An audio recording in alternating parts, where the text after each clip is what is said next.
సైట్లోకి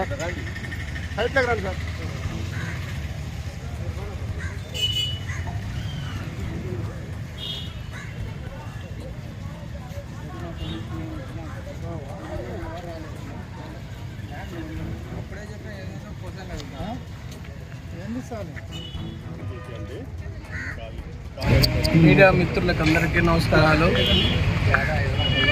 ఇక్కడికి విచ్చేసినటువంటి ఇళ్ల స్థలాలు పోగొట్టుకున్నటువంటి బాధితులందరికీ కూడా ఆ యొక్క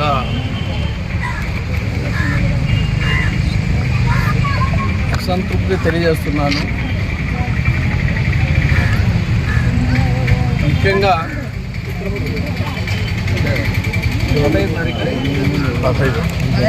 ఈ నెల 15వ తారీఖున ఎవరు వచ్చొద్దు, ముఖ్యంగా మీడియాలో పోతుంది, అందుకని వచ్చొద్దు అందరికీ పోతుంది.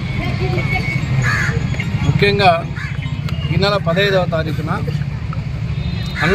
అనంతపురం పట్టణంలో ఈ రెవెన్యూ డివిజనల్ ఆఫీసర్ అనంతపురము, తహసీల్దార్ గారు, తర్వాత పోలీసు యొక్క సహకారంతో ఈ రూరల్ డిఎస్పి వెంకటేశ్వర్ల గారి ఇచ్చినటువంటి భరోసాతో ఇక్కడ రెవెన్యూ అధికారులు 100 మందికి పైగా పోలీసులు, ఆ తర్వాత వాళ్ళతో పాటు 200 మందికి పైగా ఒక రౌడీ మూకలను తీసుకొచ్చి ఇక్కడ ఉన్నటువంటి అమాయక ప్రజలు ఎవరైతే ఇళ్ల స్థలాలు కొనుక్కొని ఉన్నారో వాళ్ళను ల్యాండ్ గ్రాబర్స్గా చిత్రీకరిస్తూ కోర్టు అనుమతి లేకుండా, కలెక్టర్ అనుమతి లేకుండా, జేసీ గారి అనుమతి లేకుండా ఇక్కడ అక్రమంగా ప్రవేశించి దీంట్లో ఇల్లు కూల్చేయడం చాలా దారుణం. దాన్ని మేము తీవ్రంగా ఖండిస్తున్నాం. దీని వెనకాల పెద్ద ఫోర్స్ అనేది లేకపోతే ఇటువంటి సమస్య వచ్చేది కాదు. పోలీసుకు కానీ రెవెన్యూ వ్యవస్థకు కానీ ఇంత ధైర్యం ఉండేది కాదు. దీని వెనకాల ఒక భయంకరమైన శక్తి ఉందని మాత్రము మేము అనుకుంటున్నాము. కాబట్టి ఈరోజు మనమందరం కూడా ఈ యొక్క చర్యను, ఈ దుష్ట చర్యను తీవ్రంగా ఖండించాల్సిన అవసరం ఉందని మీకు పత్రికాముఖంగా తెలియజేస్తున్నాను.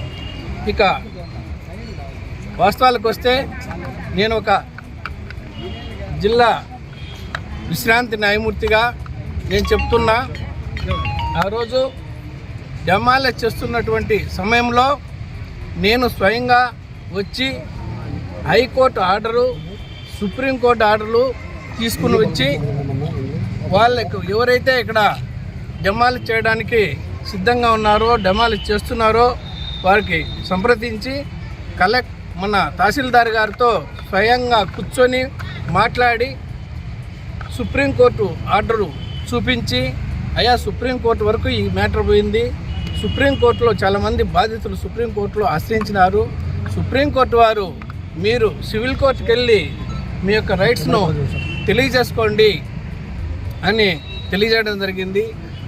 వాళ్ళు చెప్పిన ప్రకారంగానే కూడా ఇక్కడ స్థానిక కోర్టులో 8 మంది బాధితులు కూడా కోర్టులో కేసులు వేసుకున్నారు.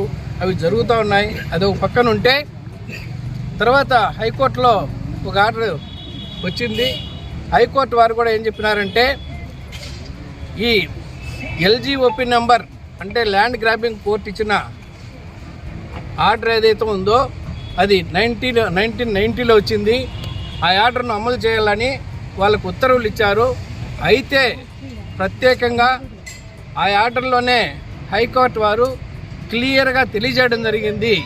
ఏమిటంటే మేమిచ్చే ఈ ఆర్డర్ ఎవరైతే సివిల్ కోర్టులో కేసులు వేసుకొని నడుపుకుంటున్నారో వాళ్ళకు వర్తించదని కూడా ఒక కరెక్ట్గా చెప్పినారు. కానీ మళ్ళా తర్వాత అదే కాకుండా హైకోర్టు వారు క్లియర్గా ఒక డైరెక్షన్ ఇచ్చినారు మన ఆర్డీఓ గారికి, రెవెన్యూ వారికి. ఏమంటే ముందు నోటీసులు ఇచ్చి సర్వే చేయండి, సర్వే చేసిన తర్వాత ఆ ల్యాండ్ ఎక్కడుందో డిమార్క్ చేయండి, డిమార్క్ చేసిన తర్వాత చట్ట ప్రకారం పోయి ఎవిక్షన్ చేయండి అని అన్నారు. చట్ట ప్రకారం పోయి ఎవిక్షన్ చేయాలంటే దానికి చాలా రూల్స్ ఉన్నాయి. దానికోసము సుప్రీంకోర్టు వారు కొన్ని గైడ్లైన్స్ కూడా ఇచ్చారు. ఒక నివాస స్థలాన్ని డెమాలిష్ చేయాలంటే అంత ఆషామాషిగా లేదు. వాళ్ళు ఎంతో కష్టపడి ఇల్లు కట్టుకుంటారు. ఏదో పోయి దుమ్మకోతో పోయి దాన్ని డిమాలిష్ చేయడానికి లేదు. దానికి ఒక ప్రొసీజర్ పెట్టారు. ఆ ప్రొసీజర్ ఏంటంటే వాళ్ళకి నోటీసులు ఇవ్వాల. ఆ నోటీసులు ఇచ్చిన తర్వాత అక్కడ ఉన్నటువంటి స్థానికులు ఎవరైతే ఉన్నారో, ఆ ఇళ్లలో ఎవరైతే ఉన్నారో వాళ్ళ అభ్యంతరాలు స్వీకరించాలా. వాళ్ళ అభ్యంతరాలు స్వీకరించిన తర్వాత ఆ అభ్యంతరాలు ఏమిటి, దాంట్లో ఏం నిజానిజాలు ఉన్నాయి అనేది విచారణ జరగాల. విచారణ జరిగిన తర్వాత కూడా వాళ్ళు సాటిస్ఫై కాకపోతే అప్పుడు మళ్ళీ వాళ్ళను ఖాళీ చేయమని నోటీస్ ఇవ్వాల. అప్పటికి వాళ్ళు ఖాళీ చేయకపోతే తగిన ఉత్తర్వులు పోయి మాకు పోలీస్ ఫోర్స్ కావాలని వాళ్ళ కలెక్టర్ గారిని అడగల. మళ్ళీ పోలీసు వాళ్ళు కలెక్టర్ గారు పోలీస్ ఫోర్స్ ఇస్తే అప్పుడు పోలీస్ ఫోర్స్ని తీసుకొచ్చి అప్పటికి ఖాళీ చేయకపోతే అప్పుడు ఏదైనా బలం ప్రయోగించడానికి అవకాశం ఉంది. ఈ విషయంలో నేను కలెక్టర్ గారిని కలిశాను. శ్రీరాములు గారు కూడా ఉన్నారు. జేసీ గారిని కలిశాను. కలిస్తే వాళ్ళు ఏమన్నారంటే మేము డెమాలిష్ చేయమని చెప్పలేదు సార్ అన్నారు. మేము డెమాలిష్ చేయలేదు అని చెప్తున్నారు. ఇదో కలెక్టర్ గారి ఉత్తర్వు కూడా నా దగ్గర ఉంది. వాళ్ళు దాంట్లో డెమాలిష్ చేయమని కానీ, పోలీసు వాళ్ళని తీసుకుని దౌర్జన్యం చేయమని కానీ, రౌడీలు తీసుకుని దౌర్జన్యం చేయమని కానీ కలెక్టర్ గారు కానీ, జేసీ గారు కానీ, హైకోర్టు కానీ, సుప్రీంకోర్టు కానీ వీళ్ళకి చెప్పింది లేదు. మరి దీని వెనక ఎవరున్నారు? ఇంతమంది బాధితులకు ఎవరు ఈ వద్దు జవాబుదారీ అనేది నేను ఈరోజు ప్రశ్నిస్తున్నాను. కాబట్టి అంతేకాకుండా ఇంకొక విషయం ఏంటంటే ఈ ప్రాపర్టీ ఎక్కడుంది? ల్యాండ్ గ్రాబింగ్ కోర్టు ఇచ్చినటువంటి ఉత్తర్వు లేనిది 1990లో ల్యాండ్ గ్రాబింగ్ కేసు వేస్తే ఆ రోజు పిటిషన్ వేసిన వాళ్ళు ఈ ప్రాపర్టీని మున్సిపల్ లిమిట్స్లో ఉంది అని ఆ రోజు రాసినారు. అది షెడ్యూల్. కానీ ఇది ఎక్కడుంది? నారాయణపురం గ్రామ పంచాయతీలో ఉంది. నారాయణపురం గ్రామ పంచాయతీలో ఉన్నటువంటి ప్రాపర్టీని ఆ ల్యాండ్ గ్రాబింగ్ ఉత్తర్వుల మేరకు ఎలా డెమాలిష్ చేస్తారో అనేది కూడా ఈరోజు రెవెన్యూ వాళ్ళు తెలియజేయాల్సిన పరిస్థితి ఉంది. అంతేకాకుండా శ్రావణ్ కుమార్ అనే వ్యక్తి దీనికి వారసుడని ఒక ఎంఆర్ఓ గారి దగ్గర ఒక దొంగ సర్టిఫికెట్ తీసుకొచ్చారు. అది కలెక్టర్ గారు చెప్పినారు. కలెక్టర్ గారు కూడా హైకోర్టులో పిటిషన్ వేసినారు కాబట్టి, కౌంటర్ వేసినారు కాబట్టి దాంట్లో కలెక్టర్ గారు క్షుణ్ణంగా రాసినారు. ఎంఆర్ఓ గారు లీగల్ హెయిర్ సర్టిఫికెట్ ఇచ్చడానికి లేదు. లీగల్ హెయిర్ వారసత్వం సర్టిఫికెట్ ఎవరు ఇవ్వాలంటే కోర్టు వారు మాత్రమే ఇవ్వాలి. మరి కోర్టు వారు ఇవ్వకుండా ఒక దొంగ సర్టిఫికెట్ తీసుకొని వచ్చి అతడు ఎలా లిటిగేట్ చేస్తాడు? దీనికి ఎవరు బాధ్యులు? ఇది కూడా మనం ఒకసారి ఆలోచించాల అవసరం ఉంది. ఈ షెడ్యూల్ కరెక్టే కాదు. ఎంఆర్ఓ గారు ఇచ్చినటువంటి ఇది కూడా కరెక్ట్ కాదు. అంతేకాకుండా ముందున్నటువంటి గౌతమి కలెక్టర్ గారు తను వేసిన కౌంటర్లో క్లియర్గా రాశారు. ఏమని రాశారు? ఇతను క్లీన్ హ్యాండ్స్తో కోర్టుకు రావడం లేదు, ఎన్నో దాచిపెట్టినాడు. ల్యాండ్ గ్రాబింగ్ కోర్టు ఆర్డర్ను ఇంతకుముందు 1991లోనే అమలు చేసేసారంట. అప్పటికే వాళ్ళ తాతలు బతికున్నప్పుడే అమలు చేసేసారు. మళ్ళీ ఎందుకు చేస్తారు? ఒక చట్టం ప్రకారము ఒక్కసారి అమలు చేస్తే రెండోసారి అమలు చేసేదానికి వీలు లేదు. కాబట్టి 1991లోనే ఈ కలెక్టర్ గారు అమలు చేసినట్లు కూడా రిపోర్ట్ చేసినారు. మా దగ్గర రిపోర్ట్ కూడా ఉంది. ఆ రోజు కలెక్టర్ గారు ఇతడు వేసిందంతా తప్పు, ఈ పిటిషన్ డిస్మిస్ చేయండి అని కౌంటర్ దాఖలు చేస్తే ఈ రోజు ఉన్నటువంటి కలెక్టర్ గారు ఎలా పర్మిషన్ ఇస్తారు ఈ డెమాలిషన్ పని? నేను ఈరోజు అడుగుతున్నా. కలెక్టర్ నాడు అయితే నేను డెమాలిష్ చేయమని చెప్పలేదు, నాకు కరెక్ట్గా స్వయంగా చెప్పాడు. మరి ఎవరు చెప్పినారు డెమాలిష్ చేయమని?